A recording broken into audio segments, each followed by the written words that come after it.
All right, Ed Sahoma asks, how was Santiago? Did you like it? Beautiful city. Cleaner than Santo Domingo, cleaner than Puerto Plata. I think it's a gorgeous city, beautiful city. Would I live there? No. Why move to Punta Cana over Santo Domingo? How much is the average private school tuition here in the Dominican Republic? And how moving to the Dominican Republic saved my marriage. It's AMA Friday, everybody. Let's get at it. What's up, everybody? My name's Jamie Gruber. I quit my high-paying job in 2021 and I moved to Punta Cana, Dominican Republic with my family in 2022. And I share the experience of moving abroad, quitting my job, all of that right here on this channel. I appreciate you coming along and being with me on this journey. Every Friday, I grab questions that you ask in YouTube, in Instagram, and I answer them right here on YouTube. My hope is that it helps you as you consider the move or even just coming down to visit for a little while. Let's get at it. Nunotex 1975 asks, how hot is it down there? Nunotex, hot.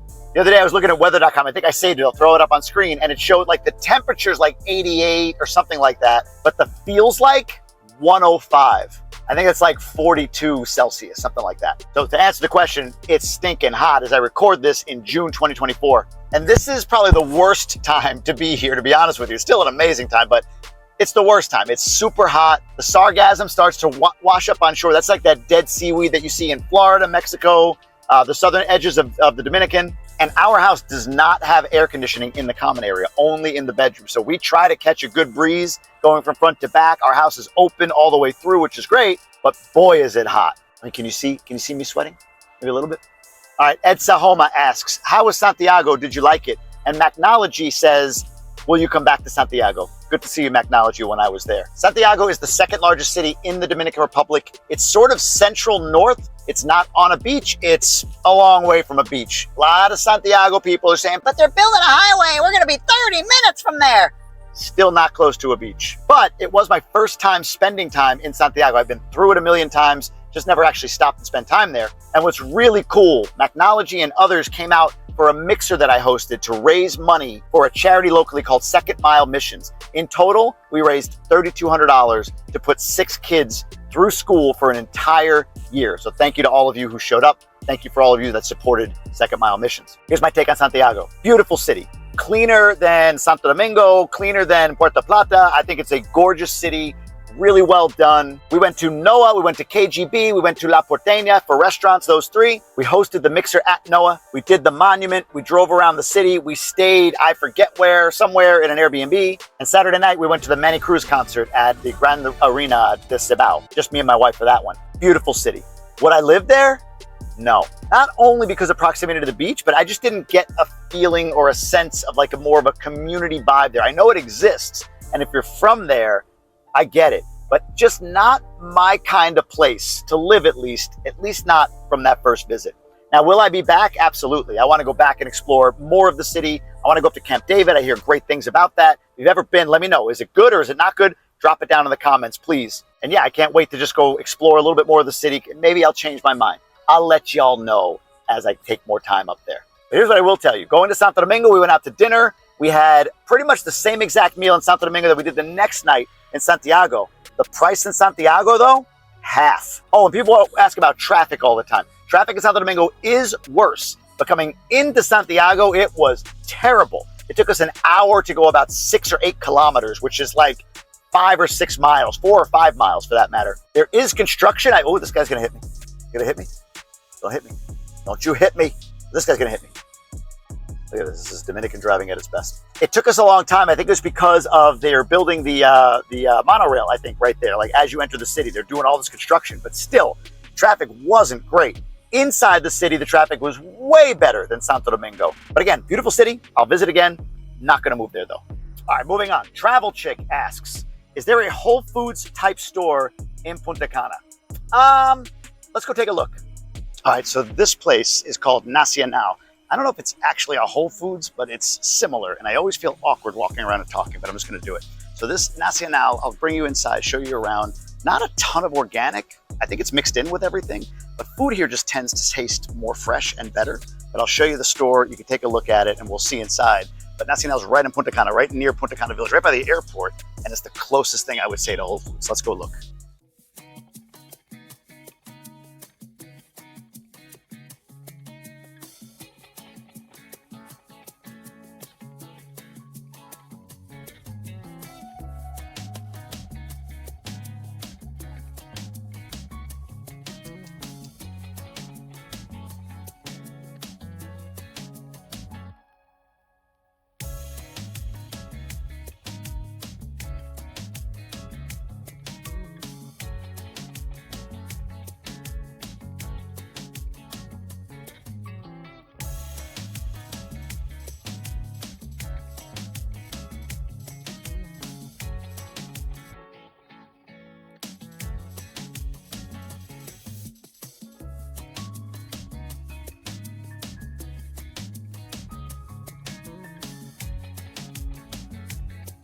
But again, I like to look at pricing whenever I'm here to get a sense of like Whole Foods. Whole Foods is expensive, but generally speaking, let's look at something common like toilet paper for your bum. But check this out. So this is 12 rolls with liter, and it's $299.95. So that's about $5, I would say, US. So a little over $5, 5 and change. So that's that. Let's go look at another area and take a look at pricing there. All right, so let's look at eggs. Eggs here. Let's see, right here, these eggs are 105 pesos. So that's what, about $1, a little under $2. Over here, you can get these eggs for 188 pesos, so about $3. And then I saw organic here. These are 20 eggs, by the way, 20 eggs for about $3. And then the organic is over here. There's people that don't want to get them on camera. Is 229 for 20 eggs. So that's about, what, $4? Yeah, about a little less than $4 for 20 organic eggs. Again, wondering what your prices are local to you. Just drop it down in the comments. I'd be curious to hear. I feel really weird filming in a grocery store. I'll get better at this, I promise. So that is the closest thing I can think of to a Whole Foods here. Again, some organic, not all organic. It's not completely organic like Whole Foods, but very nicely done store. And pricing, probably the closest thing you're gonna find to Whole Foods from a pricing perspective as well. So you go to Olé, you go to Jumbo, you go to La Sirena, you go to Bravo, which they don't have here. Price Smart, any of those are probably going to be less overall. Your shopping trip's gonna be less. But Nacional is really convenient to where I live, so we end up going there quite a bit. But let's go answer some more questions. All right, I'm back comfortably in my car, probably speaking at a normal volume. I'll get used to that one day. It's so strange to be walking around with a camera in the middle of a store, but it is what I do, and I love sharing with all of you, so hopefully you don't judge me. Travel Chick, I did that for you. Let's get to the next one. And it's from you, Gabby Miller, NC. How did your wife make you move to DR? I need to try it for my husband, haha. First of all, I don't like your sexism, okay? My wife doesn't make me do anything. And this is deep enough into the video after the edits where she probably won't watch, so my fear level is way lower. She'll watch the first few minutes. I strategically placed this question and my defiant answer as is in this moment for that reason. Please do not send her a clip of this. Please. Thank you. Here's the thing. The idea of living in the Dominican Republic was not something that would have occurred to me when I first traveled down here after we met in 2009, 2010. Everything was a dirt road. It just, hey, a beautiful place. The beaches are amazing. Don't go off the resort, right? That was all of what I knew about the Dominican Republic. And then to go to Higüey to see her family. Whoa. You're going through what now is Berón, La Otra Banda, into Higüey, and it just wasn't an easy route. There weren't really any street lights. Power was going out all the time. Even at the resorts, the power would go out. So it was not a comfortable place to be as far as from an American perspective. My wife would have done it. She doesn't care. She's lived here. It's home. But for me, no. When we came back after a little bit of a break from 2016 to 2022 because of kids and COVID, we didn't really come. We tried to come in 2020, but COVID canceled that. By the time we made it back, it was January 2022. By the time we did that, man, it was a different place. And what my wife did really well was she made us stay down here a month. Now, she didn't do that with like, I want to move down there, let me make them stay a month. It was just like, hey, we have the flexibility to go do this since I quit my job. Let's go to the DR for a month. So we did. And by being in DR for a month, it gave me comfort with what it's like living here, the ups and downs, the ins and outs. Like, what's a gym like? What's it like driving? Like, I was able to establish routines being here and just become comfortable. And then on top of that, with how much development there is, I mean,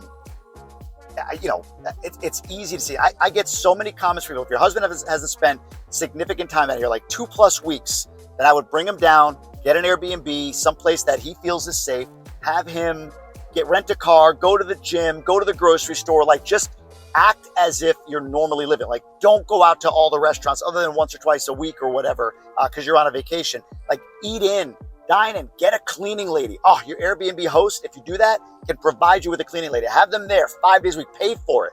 Because I tell you right now, you will absolutely show him, wow, life down here is pretty cool. And if you've got the flexibility to make the move, that's your best chance of getting him to do it. But no wife makes me do anything. Except my wife. All right, let's order some Starbucks here. Starbucks, if you've been on my prior videos, inside joke. Hola. Un chai latte, por favor, alto. Caliente. Es todo. Leche normal. No, gracias. Gracias. That's my Spanish. You got a little Spanish. All right, let's go to the next question. All right, Danielle SSC Torres asks, what's the average cost for kids' private school, 5th grade, bilingual? Hola. Oh, gracias.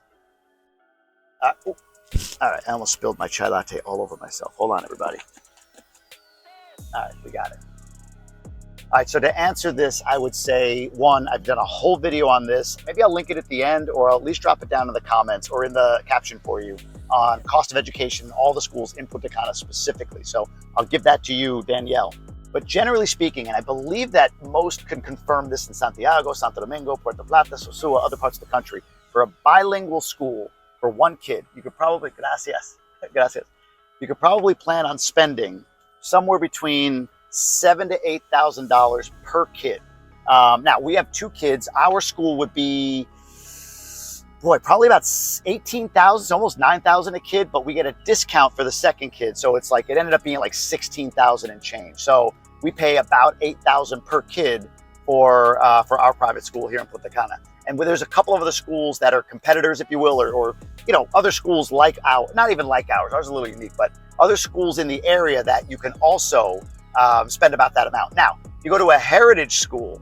Heritage is in Cap Cana. I believe I've heard quotes everywhere from 15 to 20,000, and the price goes up as the kids age. That's one thing that's a little unique. I think about in the States, like daycare gets cheaper as the kids age. Private school here gets more expensive as the kids age. I'm sure there's logic for it, but yeah, I would say $7,000 to $8,000 per year per kid tuition. Now, the thing that you don't see often is, hey, congrats, welcome to our school. Here's the list of shit you got to go buy. And it is everything: books, paper, pencils, pens, erasers, markers, backpacks. I mean, some of the stuff you do, but other things like public schools provide in the United States. So private schools here don't, so you're paying that on top of it. And then sometimes there's things like holiday parties, which are nuts here for kids. Ours was at the Hard Rock Resort, like full-on ball gown. And we're going to get to a question on dressing here in a minute. Full-on ball gown and like suits to attend this thing. It was catered. There was like skewered meat and all. Incredible for a kid's Christmas party. So that was included in our tuition, but I've heard in the past that it wasn't, and some parents complained. So depends on the school. There's other costs. And then there's all the stuff that you got to do at school. So there's things like buying outfits for different performances or graduation for kindergarten or whatever, 6th grade graduation for this kid, the 5th grade kid that we're talking about right now. Things like that, they add up over the year. So if you're going to pay $8,000 for a kid, man, add on another $1,000, $1,500 for the year, just in other crap you got to do for school. Now this is bilingual. You're going to a Spanish only school, and they have multiple in like Pueblo Bávaro here in Punta Cana, Perón, Punta Cana. Those are way cheaper. I can't give you an exact price, but they're way cheaper. So it depends on what you want. But a all Spanish school is going to be less expensive than a bilingual school. So I hope that helps. Now, about dressing, let's get to this question. I'm doing the most Dominican thing ever right now. So I'm parked right where it says, don't park. But look at this guy or gal. They're parked there too. So, do my own thing. Know what I'm saying? All right, O Guerrero 6 asks, have you got used to the dress code of DR? I mean, yes, I'm used to people dressing ridiculously for the simplest events. Am I complying? Hell no. Hell no. Not unless my wife tells me to. But beyond that, no, I do not. So my wife actually gets on me about this a little bit because she's like, you're wearing that? I'm like, yeah, it's a polo shirt and jeans. No. I'm like, it's a kid's kindergarten graduation. Yeah, jacket, slacks, button-down shirt, the whole nine. I've got to do this whole thing for a kid's kindergarten graduation because it's at an amphitheater. Can't just be at the school and they draw turkeys on paper and hey, everybody graduated. No, we got to have a whole event. Got to buy our kid an outfit that he's never going to wear again. He's going to grow out of by the time he hits the beginning of 1st grade. It's ridiculous. My voice is a little hoarse. One moment. Chai latte for the cure. I need to get sponsored by Starbucks. But I am used to the idea that people overdress here. My opinion, overdress. So I'll give you an example. Downtown Mall, which is where Jumbo is, if people have been in Punta Cana, Downtown Mall has now a food court in it called The Hall. It's a nice food court. Smash Brothers is in there for burgers. There's an arepa place. There's a panini place. There's an ice cream spot. There's a hot dog spot. So I went for the grand opening. You had to buy it was like $20 to attend this grand opening, which is cool. They did it up. They did it really nice. Seeing if this guy's going to kick me out. No, he just walked on because he knows. But anyway, so I went to this thing and I wore, same thing, polo shirt with jeans. And I brought my oldest son with me and he wore whatever kids wear. People there were in ball gowns at a food court. Like, no, I will not comply with that. Now, I don't want to dress down like I see in the States, like, with juicy sweatpants, juicy across the butt. It's just gross. Like, no. But I wear, like right now, look, I'm wearing gray shorts, nice shorts, a black V-neck shirt. I dress like this. I wear black shirts a lot because it's easy. Pull them off the top and throw them on. But I'll wear something like this to something like that. If it's our kid's Christmas party, of course I dress up. If we're going to a wedding, whatever. I mean, I'm not like, screw all of you, I'm wearing my PJs, man. But at the same time, I'm not one that complies with like the level of dress. However, I'll say this. I do appreciate that people here pay that kind of attention to themselves. I don't love that sometimes they can be a little judgy about it, but such is life. But I'll take overdressed and formal and casual and like showing up and looking good. I'll take that all day over the sloppiness that you see on an airplane or at an event in the United States. All right, Lisa Lex 9020 asks this question. Why no Santo Domingo for living instead of Punta Cana? And then Shehan Yoga has a similar question, which is, would you ever live in Santo Domingo? Is it safe for a Canadian? I would say Santo Domingo is safe for Europeans, Americans, Russians, Ukrainians, Cubans, Latin Americans, all of South America. But Canadians, I'm kidding. It's as safe here for Canadians as it is for anybody else. But why am I in Punta Cana, not Santo Domingo, and would I live in Santo Domingo? I would live in Santo Domingo if I didn't have kids. So my wife and I might live in a Piantini or a Naco without kids. But that city is very busy. It's urban. It's in New York City. It's very modern. Most of it, a lot of it is very modern, very beautiful. It's a great city. But for me to live there, it's a very different lifestyle. We chose Punta Cana for a few different reasons. One is the suburban essence of it, if you will. Everything you need is here. Multiple hospitals, private hospitals, multiple private schools, bilingual schools, non-bilingual, restaurants, bars. Electric never turns off. The Wi-Fi is excellent.